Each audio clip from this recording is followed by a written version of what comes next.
দু রকম পুর দিয়ে দুধ পিঠা। অনেকে জানে না এইভাবে দুধ পিঠা তৈরি করলে একদম স্বাদে ভরপুর, সেই রকম লোভনীয়।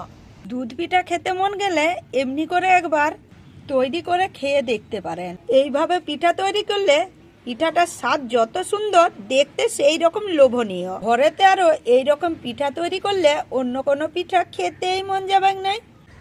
আরো একবার সবাইকে অনুরোধ রইল সুমিতা কিচেনে বাউরি দিনের একটি রেসিপি দেখার লেগে। আজকে আমি তৈরি করব দুধ পিঠা।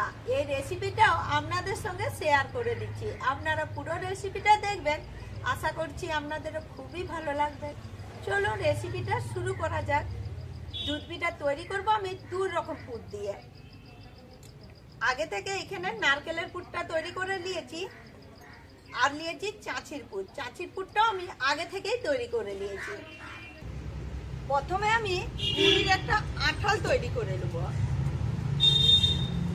আঠাল তৈরি করার লেগে কড়াইয়ে জলটা গরম করতে দিচ্ছি। জলটা টকবক করে ফুটিয়ে নিয়েছি। এরপর দিয়ে দিচ্ছি পরিমাণ মতো নুন। বন্ধুরা, এখানে একটা আপনারাকে টিপস বলে দিচ্ছি পিঠা তৈরি করার। যদি আতপ চালের গুঁড়া হয় আর নরম তুলতুলা পিঠা খেতে চান, তাহলে জলটাকে আগে টকবক করে ফুটিয়ে আঁঠালটা ঘাটবেন। আর যদি সিদ্ধ চালের গুঁড়ি হয়, তাহলে গরম জল করে অল্প অল্প দিয়ে মেখে নিলে পিঠাটা নরম হবে। কিন্তু সিদ্ধ চালের পিঠাটা একটু শক্তই হয়। আর যদি এইভাবে পিঠা তৈরি করা হয়, আতপ চালের পিঠা পুরো নরম তুলতুলা। এরপর অল্প অল্প করে গুঁড়ি গরম জলের মধ্যে দেবো, আর এই খুন্তিটা দিয়ে ঘাঁটতে থাকবো। আজকে আমি আতপ চালের গুঁড়ি দিয়েছি। যখন আঠালটা ঘাঁটবেন, তখন উনানের তাপটা একদম হালকা রাখবেন, নালে তলটায় পুড়ে যাবে খাবার। আর পুড়ে গেলে পিঠাটা পুরা গন্ধ হবে। এখানে আমি বেশ সুন্দর করে আতপ চালের গুঁড়ির আঠালটা তৈরি করে নিয়েছি, দেখুন। এরপর এটা জামবাটির মধ্যে তুলে আর এই গরম গরম অবস্থাতে ঢাকা দিয়ে রেখে দেবো আরো 10 থেকে 15 মিনিটের মতো। ইয়াতে করে গুঁড়িটা বেশ ভালোভাবে ভাপে সিদ্ধ হয়ে যাবে আর ঠান্ডাও হয়ে যাবে। এই গরম গরমে ঢাকা দিয়ে রাখবো। এরপর ঢাকাটা খুলে আতপ চালের ডোটা আমি অল্প অল্প লুবো, আরো একবার বেশ সুন্দর করে অন্য একটা থালার মধ্যে মেখে লুবো। আর বাকি যে ডোটা আছে ওটা ঢাকা দিয়ে রেখে দিচ্ছি, নাহলে আবার ঠান্ডা হয়ে যাবে। আর ঠান্ডা হয়ে গেলে পিঠাগুলো শক্ত হয়ে যাবে। এবারে বেশ সুন্দর করে মেখে নিচ্ছি।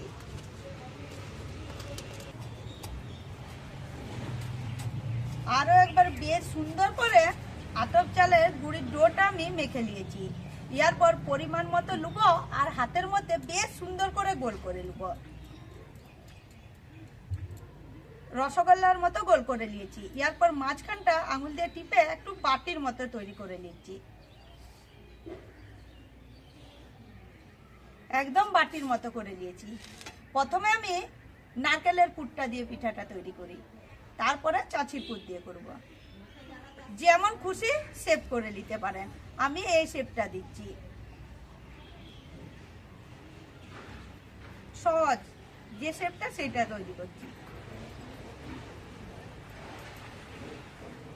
খুব সহজে একটা পিঠা আমি তৈরি করে নিলাম, দেখুন। আপনারা চাইলে এর থেকে ছোট তৈরি করতে পারেন, এর থেকে বড় তৈরি করতে পারেন। আমি একটু বড় বড় সাইজ করে নিয়েছি, তাহলে পুরটা বেশি ঢুকবে। আর ছোট হলে পুরটা অল্প ঢুকবে। আরো অল্প লুবো আর বেশ সুন্দর করে হাতে করে গোল করে নিচ্ছি। এরপর চাচির পুরটা দিয়ে তৈরি করব। একইভাবে সব পিঠাগুলা তৈরি করার পর আপনারাকে আরো একবার দেখাবো। এবারে চাচির পুরটা। আমার বেটি আবার নারকেলের পুরের পিঠা খেতে পছন্দ করে নাই, সেই লেগে আমি চাচির পুর দিয়ে তৈরি করছি।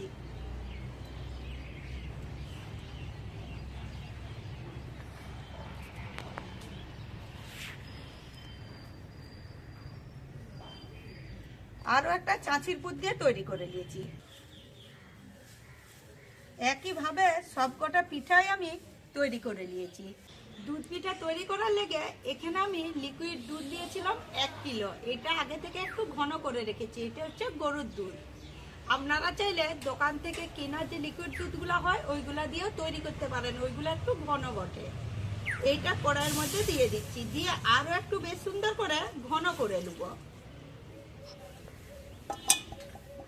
ওয়াতেই দিয়ে দিচ্ছি পরিমাণ মতো চিনি, মিষ্টিটা যে যেমন খাবেন, তাহলে দুধটাও ঘন হবে। আর চিনি দুধের মধ্যে দিলে একটু জল কেটে যায়, জলটাও মরে যাবে।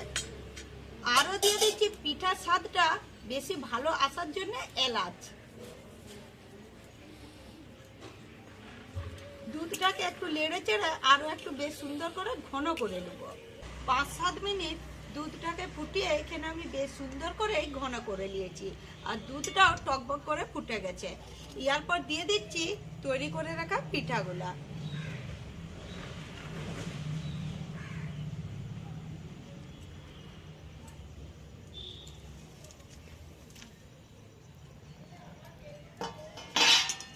পিঠাগুলা দিয়েও আরো একটু বেশ সুন্দর করে ফুটি নিচ্ছি 2-5 মিনিট। উয়াতে করে দুধটা আরো ঘনও হয়ে যাবে আর পিঠাগুলাও সিদ্ধ হয়ে যাবে। 2 থেকে 3 মিনিট দুধের মধ্যে পিঠাগুলা ফুটাবার পরে বেশ সুন্দর করে পিঠাগুলা ভেসে উঠেছে, তার মানে এখানে ঠিকঠাক করে পিঠাগুলা তৈরি হয়ে গেছে। এরপর দিয়ে দিচ্ছি কিছুটা পরিমাণ আমি পাউডার দুধ আগে থেকেই গুলে রেখেছি। আর দুধটা কিভাবে গুলেছি দেখুন, একটু দানা দানা রেখেছি, একদম মিহি করে গুলি নাই। এরপর এই দুধটাও আমি এই পিঠার মধ্যে বেশ সুন্দর করে দিয়ে দিচ্ছি।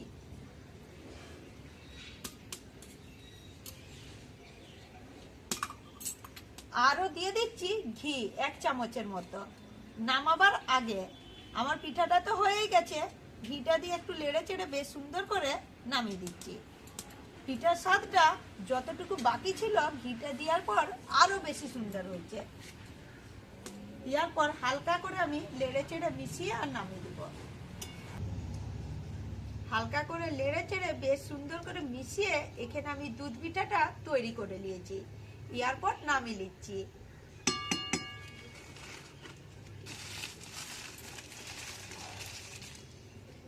নামিয়ে একটু ঠান্ডা করে নিচ্ছি। দুধ পিঠাটাকে আমি বেশ সুন্দর করে ঠান্ডা করে দিয়ে কাচের বাটিটার মধ্যে ঢেলে নিচ্ছি। বন্ধুরা, আজকে আমি কেমন পিঠা তৈরি করেছি আপনারাকে খেয়ে বলতে পারবো না, আপনারা দেখেই বলবেন। কারণ এটা হচ্ছে বাউরির দিনের পিঠা, পূজা আচার তো ব্যাপার আছে, সেই লেগে খেতে নাই।